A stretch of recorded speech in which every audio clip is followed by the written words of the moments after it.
नमस्कार दोस्तों, स्वागत है आपका देवभूमि करियर पॉइंट पर। आशा करता हूं आप सभी लोग स्वस्थ होंगे, काफी अच्छी आपकी स्टडी चल रही होगी।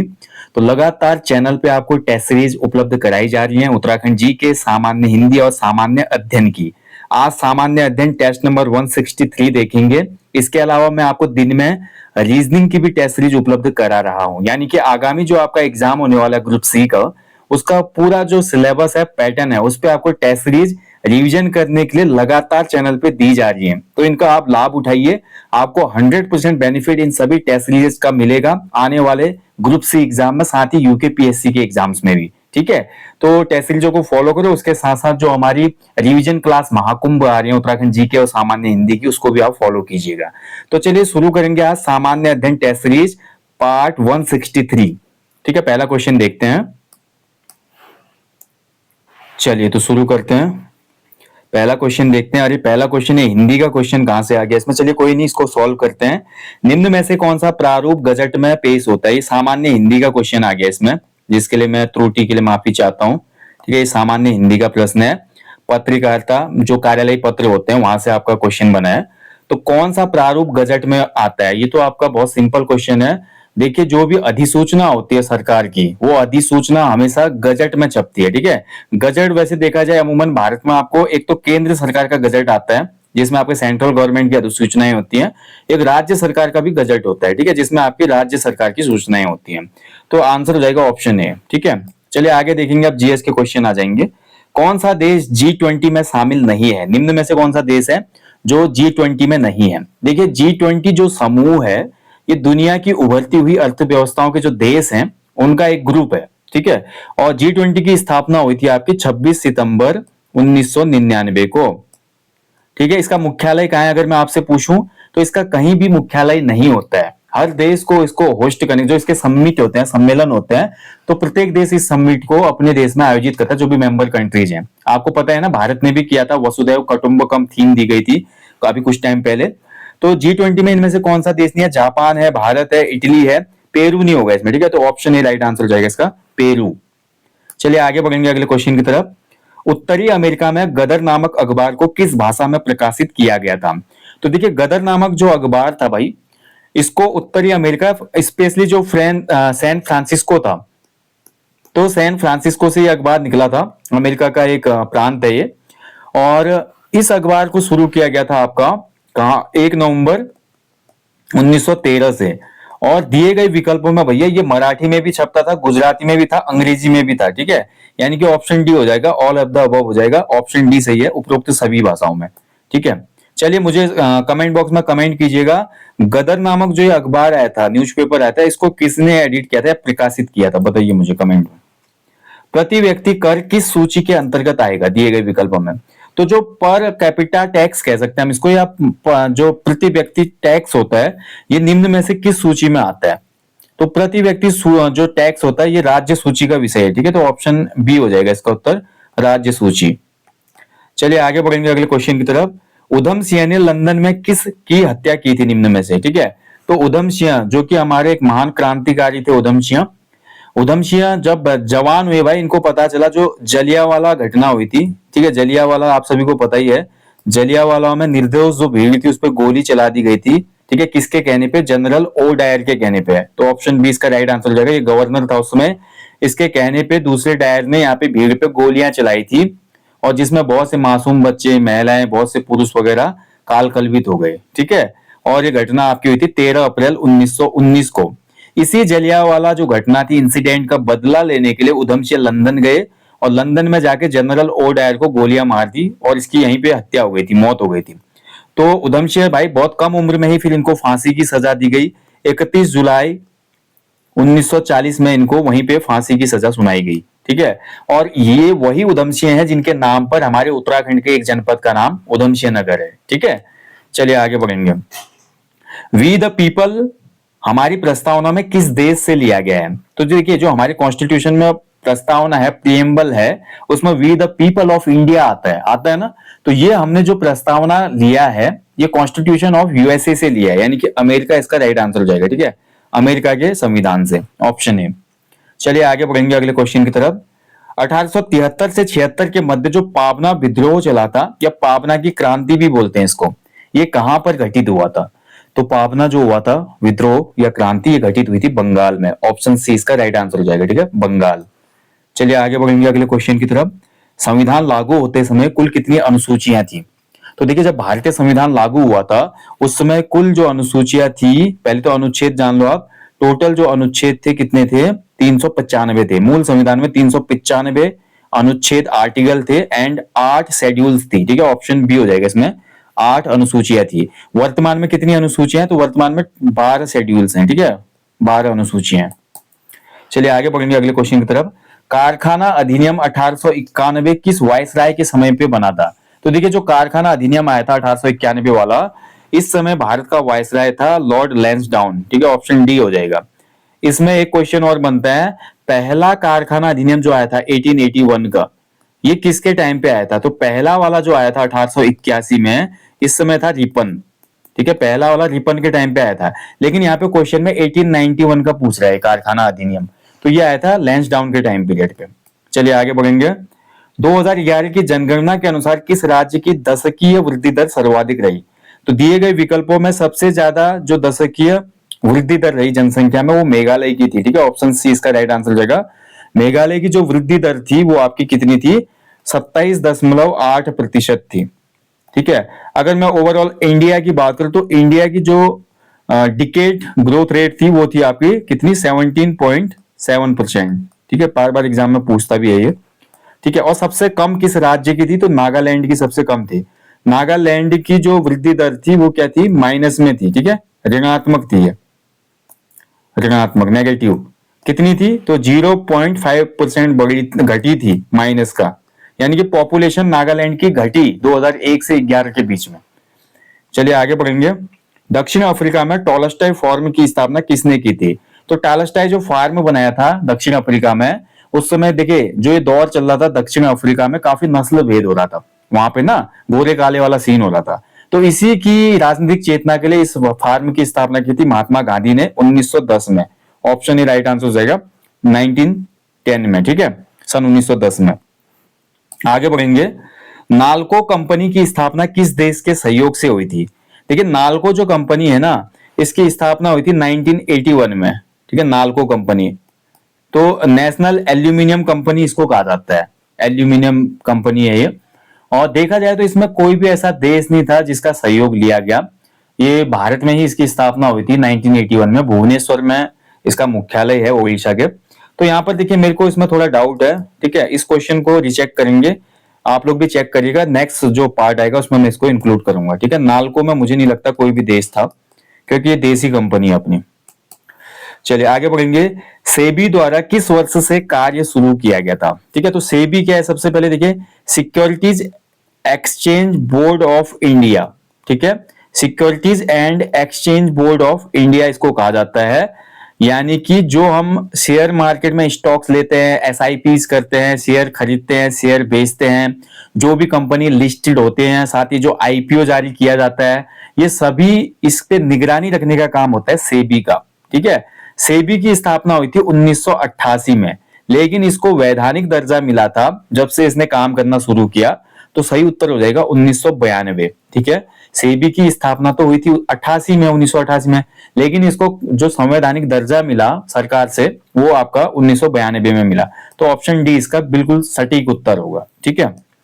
चलिए आगे बढ़ेंगे। ऐसे देखियो अन्य कुछ संस्थाएं होती है दोस्तों, जैसे मैंने बात किया सेबी, सेबी आपका स्टॉक मार्केट पे नियंत्रण रखती है, नजर रखती है। ऐसे आपका देखिए फेमा होता है फॉरेन एक्सचेंज वाली, ठीक है, एक ये आपका फॉरेन एक्सचेंज को देखने वाली आपकी क्या होती है, एक निकाय है जो कि नजर रखते हैं, जैसे हवाला मनी लॉन्ड्रिंग वगैरह होती है या ऐसी चीजें होती है, इन पे पाबंदी लगाई जाए।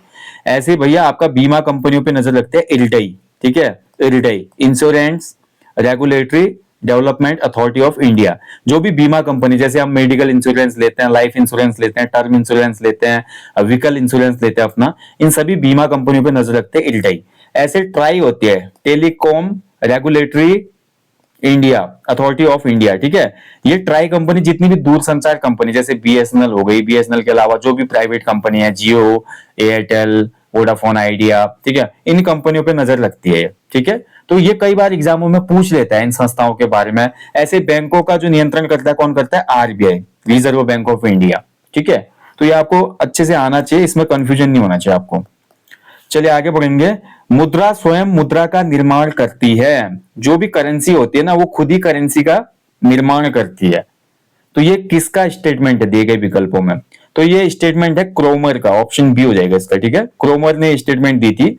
ऐसे एक स्टेटमेंट है भैया, इसमें ग्रेसम नाम दिख रहा है ना आपको, ग्रेसम ने भी एक स्टेटमेंट दी थी कि जो बुरी मुद्रा होती है वो अच्छी मुद्रा को चलन से बाहर कर देती है। ये भी कई बार एग्जाम में पूछा जाता है कि जो बुरी मुद्रा होती है, बुरी मुद्रा अच्छी मुद्रा को चलन से बाहर कर देती है, किसका कथन है? तो ये ग्रेसम का कथन है। और मुद्रा खुद ही मुद्रा का निर्माण करती है, बोला है क्रोमर ने। किस वर्ष से इंडियन प्रीमियर लीग शुरू हुआ था? देखिए आईपीएल की बात हो रही है यहाँ पे। इंडियन प्रीमियर लीग देखिए सबसे बड़ा बोल सकते हैं कि एक सबसे पॉपुलर बोल सकते हैं, और बड़ी भी तो है ही, दुनिया की सबसे ज्यादा पॉपुलर T20 लीग है भैया ये आपकी। ठीक है, T20 लीग है।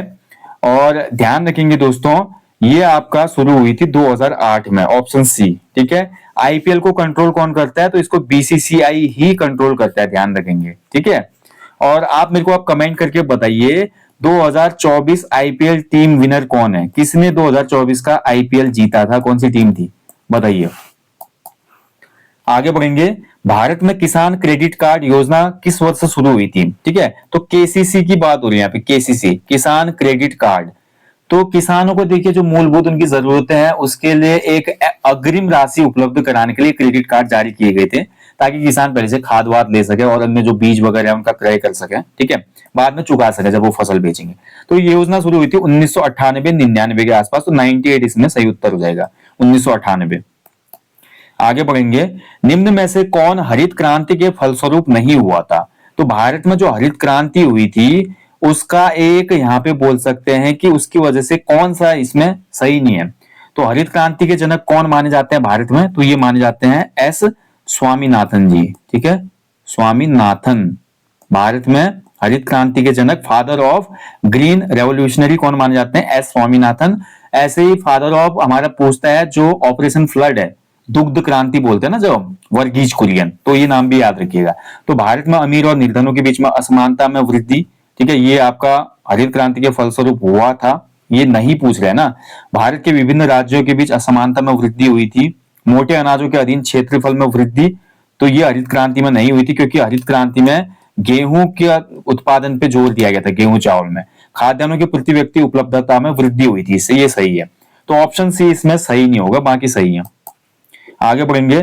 दलाल स्ट्रीट कहां पे मौजूद है? देखिए अभी हमने ऊपर बात की थी सेबी की, ठीक है, securities and exchange board of India. और यहां पर देखिए आजकल तो हम देखिए ऑनलाइन प्लेटफॉर्म है, जैसे एंजल वन है, ग्रो ऐप है, उसके अलावा बहुत सी एप्लीकेशंस ऐसी हैं जो आपको घर बैठे स्टॉक्स खरीदने का ऑप्शन देती है और बेचने का भी ऑप्शन देती है। आप घर बैठे किसी भी फंड ग्रुप में एसआईपी शुरू कर सकते हैं या लमसम अकाउंट को ऐड कर सकते हैं, अमाउंट को ऐड कर सकते हैं। बट एक टाइम पे ऐसा होता था ना दोस्तों, जब आप जैसे हर्षद मेहता स्कैम पढ़ते हैं या कुछ अन्य चीजें पढ़ते हैं, अभी 2015 से भी पहले की मैं बात करूं तो तब तक कुछ ऑनलाइन प्लेटफॉर्म नहीं आए थे। तो शेयर खरीदने के लिए हमको शेयर ब्रोकर्स के पास जाना पड़ता था। ठीक है, शेयर के ब्रोकर्स होते थे जो आपको शेयर खरीद के देते भी थे और बेच भी देते थे। तो जहां पर ये शेयर ब्रोकरों का ऑफिस था या शेयर बेचे खरीदे जाते हैं, इसी को दलाल स्ट्रीट कहा जाता है। और ये दलाल स्ट्रीट मौजूद है मुंबई में, क्योंकि मुंबई में ही भारत का शेयर बाजार मौजूद है। ठीक है, बॉम्बे स्टॉक एक्सचेंज कहा जाता है जिसको, बीएसई। ठीक है, ये आपका कहां पे स्थित है? महाराष्ट्र, मुंबई में। ठीक है, चलिए तो बढ़ेंगे। दलाल स्ट्रीट कहां पे? तो मुंबई में है। अगला देखिए, भारत का प्रमुख रबर उत्पादक राज्य निम्न में से कौन सा है? तो सबसे ज्यादा रबर का उत्पादन होता है कहां पे? केरल में। ऑप्शन सी इसका राइट आंसर हो जाएगा, केरल में होता है। ठीक है, चलिए आगे बढ़ेंगे अगले क्वेश्चन की तरफ। किस वर्ष से ज्ञानपीठ पुरस्कार लेखक के समग्र साहित्य पर दिया जाने लगा? पहले देखिए जब ज्ञानपीठ पुरस्कार की शुरुआत हुई थी, सबसे पहला ज्ञानपीठ मिला था 1968 में। उत्तराखंड के ही कवि थे सुमित्रा नंदन पंत जी को। ठीक है, सुमित्रा नंदन पंत जी को। किस रचना के लिए मिला था? चिदम्बरा काव्य संग्रह के लिए। किसके लिए? चिदम्बरा काव्य संग्रह। तो नाम से पता चल रहा है काव्य संग्रह। इसका मतलब ये था कि ज्ञानपीठ पुरस्कार पहले सिर्फ काव्य संग्रह पर या काव्य रचनाओं पर ही मिलता था। इसके अलावा उपन्यास, नाटक या इन पे नहीं मिलता था, कहानी वगैरह पे। बट 1984 के बाद ये समग्र साहित्यिक योगदान के लिए दिया जाने लगा। यानी कि लेखक का जो भी हिंदी साहित्य में, अन्य साहित्य में योगदान होगा, केवल हिंदी में नहीं, जो भी हमारी मान्य भाषाएं उनमें जो उसका साहित्यिक योगदान है, उसके लिए ज्ञानपीठ दिया जाने लगा। भले वो कहानीकार हो, कथाकार हो, उपन्यासकार हो, आलोचनात्मक राइटर हो, इसके अलावा निबंधकार हो, ठीक है, या कवि हो, तो समग्र रचनाओं के लिए 1984 के बाद दिया जाने लगा। ओके, चलिए आगे बढ़ेंगे अगले क्वेश्चन की तरफ। नेक्स्ट है, देखिए, आरटीजीएस लेन देन के लिए निर्धारित न्यूनतम और अधिकतम सीमा कितनी होती है? आरटीजीएस जो है एक बैंकिंग शब्दावली है जिसका फुल फॉर्म होता है रियल टाइम ग्रॉस सेटलमेंट। ठीक है, पूछ लेता है, जैसे आरटीएस पूछ लेता है, आईएमपीएस आपसे पूछ लेता है। उसके अलावा देखिए पॉपुलर टर्म है आज की डेट में UPI, unified payment interface. UPI को किसने डेवलप किया है? एनपीसीआई ने डेवलप किया है। ठीक है, national payments corporation of India. ऐसे कई क्वेश्चन आपके बन जाते हैं एग्जाम्स में जिनके फैक्ट पता होने चाहिए। तो आरटीजीएस का मतलब होता है रियल टाइम ग्रॉस सेटलमेंट। इसमें बैंकिंग में निर्धारित न्यूनतम आप कितना भेज सकते हैं और अधिकतम कितना भेज सकते हैं। देखिए न्यूनतम तो इसमें होता है 2 लाख और अधिकतम की कोई लिमिट नहीं है। हालांकि कुछ बैंक ऐसे हैं जिन्होंने मैक्सिमम लिमिट 25 लाख तक की हुई है। ठीक है, लेकिन कुछ बैंक ऐसे हैं जिन्होंने अपर लिमिट में आपका एक्सटेंशन दिया, आप कितना भी भेज सकते हैं। ठीक है, बट आपको न्यूनतम सीमा याद रखनी होगी 2 लाख रुपए कम से कम। चलिए आगे बढ़ेंगे।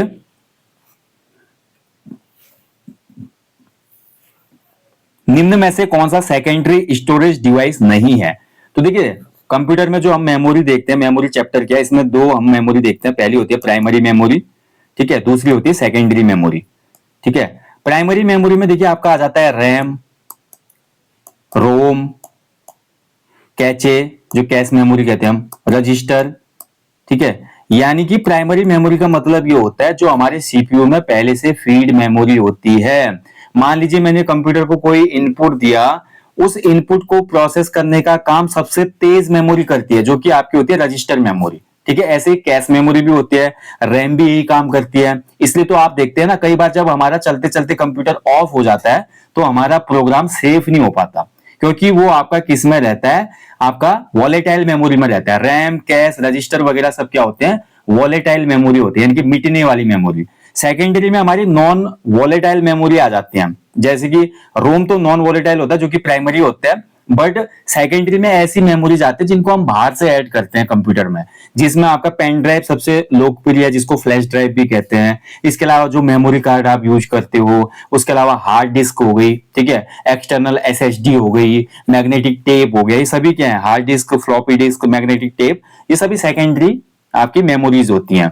ठीक है, इसके स्टोरेज डिवाइसेज है। और जो रोम होगा, यहाँ पे रोम हो गया, आपका रैम हो गया, रोम, रैम, कैश, रजिस्टर, ये सभी प्राइमरी मेमोरीज होती हैं। ठीक है, चलिए आगे बढ़ेंगे। कंप्यूटर में टास्क बार कहां पे स्थित होता है? तो देखिए मैंने आपको पढ़ा है जब हम एमएस वर्ड पढ़ रहे थे, एमएस वर्ड में भी मैंने आपको दिखाया इंटरफेस, या विंडोज वाला जो टॉपिक मैंने कराया उसमें आपको बताया एमएस विंडोज में। एमएस विंडोज जब भी आप ओपन करेंगे तो स्क्रीन का जब इंटरफेस खुलता है ना, तो टास्क बार सबसे नीचे की लाइन होती है कंप्यूटर में। उस टास्क बार में बहुत सी चीजें होती है, स्टार्ट का बटन भी होता है, उसके अलावा जो भी मैंने आपका एप्लीकेशन खोली होगी उसका मिनिमाइज रूप यहाँ पे होगा। उसके अलावा साइड में आप देखेंगे तो वहां पे आपको विभिन्न टूल मिलते हैं, जैसे कि आपको वहां पे आजकल देखिए वाईफाई का टूल मिलेगा, साउंड का मिलेगा, डिस्प्ले की ब्राइटनेस का मिलेगा, तो ये सभी टास्क बार में होते हैं। तो टास्क बार कहां पे स्थित होता है कंप्यूटर में? तो स्क्रीन के सबसे निचले भाग में। ठीक है, यानी कि सी आंसर सही हो जाएगा इसमें, स्क्रीन के सबसे निचले भाग में। चलिए आगे बढ़ेंगे। फोर्ट्रॉन लैंग्वेज किस वर्ष विकसित की गई थी? तो फोर्ट्रॉन लैंग्वेज जो है इसका फुल फॉर्म क्या है? इसका फुल फॉर्म है फॉर्मूला ट्रांसलेशन। ठीक है, फॉर्मूला ट्रांसलेशन, ये इसका फुल फॉर्म हो गया। ठीक है, फॉर्मूला ट्रांसलेशन फोर्ट्रॉन लैंग्वेज का फुल फॉर्म है। अब इसको डेवलप किया गया था, राइट आंसर हो जाएगा इसमें, 1957 में। ठीक है, हालांकि उसके बाद जो अमेरिकन स्टैंडर्ड जो हम पढ़ते हैं उसके द्वारा इसको फिर और रीडेवलप किया गया, बट सबसे पहले फोर्ट्रॉन लैंग्वेज जो आती है वो 1957 में आती है। ठीक है, बाद में एएनएसआई जो हम बोलते हैं, एएनएसआई ने फिर इसको डेवलप किया था 1961 में और फिर से। ठीक है, मतलब इसमें प्रयोग किए गए थे। और चलिए आगे बढ़ेंगे। WWW का आविष्कार किसने किया था? तो ये रिपीटेड क्वेश्चन है, फिर आगे चलिए कोई बात नहीं। इसका फुल फॉर्म होता है आपका वर्ल्ड वाइड वेब, ठीक है। यानी कि जो भी हम वेब पेजेस खोलते हैं किसी भी वेब ब्राउजर में जाके, वो सभी क्या है, WWW है। इसका आविष्कार क्या था? टिम बर्नर्स ली ने। ऑप्शन इसका राइट आंसर हो जाएगा। टिम बर्नर्स ली ने इसकी खोज की थी कब? 1989 में। और ये बहुत महत्वपूर्ण खोज थी दोस्तों, ठीक है। इंटरनेट के बाद की ये महत्वपूर्ण खोज मानी जाती है, क्योंकि इसके माध्यम से फिर बहुत सी सूचनाएं क्या होने लगी, उनका स्टोर करना, वेब पेज बनाना, वेब पेज पे जैसे ब्लॉगिंग की शुरुआत हो गई, फिर जो वेब ब्लॉग लिखे जाते थे, तो बहुत सी चीजें आसान हो गई इससे, ठीक है। फिर सर्च इंजन आ जाएंगे, फिर उसके बाद आज देखिए आप क्या है इतिहास की, एक क्लिक आप करते हैं किसी भी चीज के बारे में सर्च इंजन में जाके, तो आपको उसके लाखों रिजल्ट दिखा देता है। ये सब संभव हो पाया WWW के द्वारा। टिम बर्नर्स-ली ने 1989 में इसको विकसित किया था HTML में, ठीक है। HTML लैंग्वेज में इस पेज को बनाया था, वेब पेजों को, ठीक है। HTML मींस हाइपर टेक्स्ट, जो हमारी लैंग्वेज थी, इसमें इसको डेवलप किया था, गया था, ठीक है।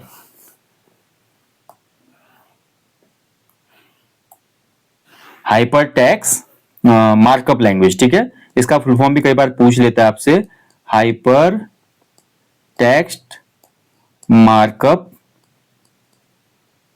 लैंग्वेज, ठीक है। तो ये भाई बहुत इंपॉर्टेंट क्वेश्चन है, ठीक है। ये हमेशा एग्जाम में बनता है, आपको याद होना चाहिए। ऐसे कई बार माउस का भी पूछ लेता कि माउस का जो निर्माण था किसने किया था, कंप्यूटर माउस, ठीक है। तो इसको बनाने वाले व्यक्ति थे डगलस, डगलस थे। ऐसे मोबाइल फोन अभी पूछा था हाल में ही, आपका ड्राफ्ट्समैन का पेपर जो हुआ था उसमें पूछा था मोबाइल फोन किसने बनाया था। तो मोबाइल फोन बनाया था किसने? कूपर ने, मार्टिन कूपर ने, ठीक है। सबसे पहले सेल फोन जो बनाया था। तो ऐसे कुछ इन्वेंशन जो है, उनके जो इन्वेंटर थे वो आपको याद होने चाहिए। चलिए दोस्तों, ये था आज सामान्य अध्ययन टेस्ट पार्ट 163। बाकी देखिए दोस्तों, कंप्यूटर का कंप्लीट कोर्स हमारे एप्लीकेशन स्टोर पे है, इसको आप इनरोल कर सकते हैं। लगभग कोर्स पूरा हो गया है, ठीक है। इसमें आपकी 16 या 17 वीडियोस है जिसमें कंप्यूटर पूरा हो चुका है, MS एक्सेल तक, MS पावर पॉइंट तक। उसके बाद देखिए आपके कुछ मिसेलनियस टॉपिक्स रह गए हैं, जैसे कि बैंकिंग में कंप्यूटर के उपयोग, उसके अलावा आर्टिफिशियल इंटेलिजेंस, यानी कि कुछ एडिशनल टॉपिक्स मैं आपको दूंगा। तो आप कंप्यूटर जिनका बेसिक से क्लियर नहीं है, वो कंप्यूटर के ये क्लासेज या कोर्स ले सकते हैं। Only computer course application store पे आपको मिल जाएगा।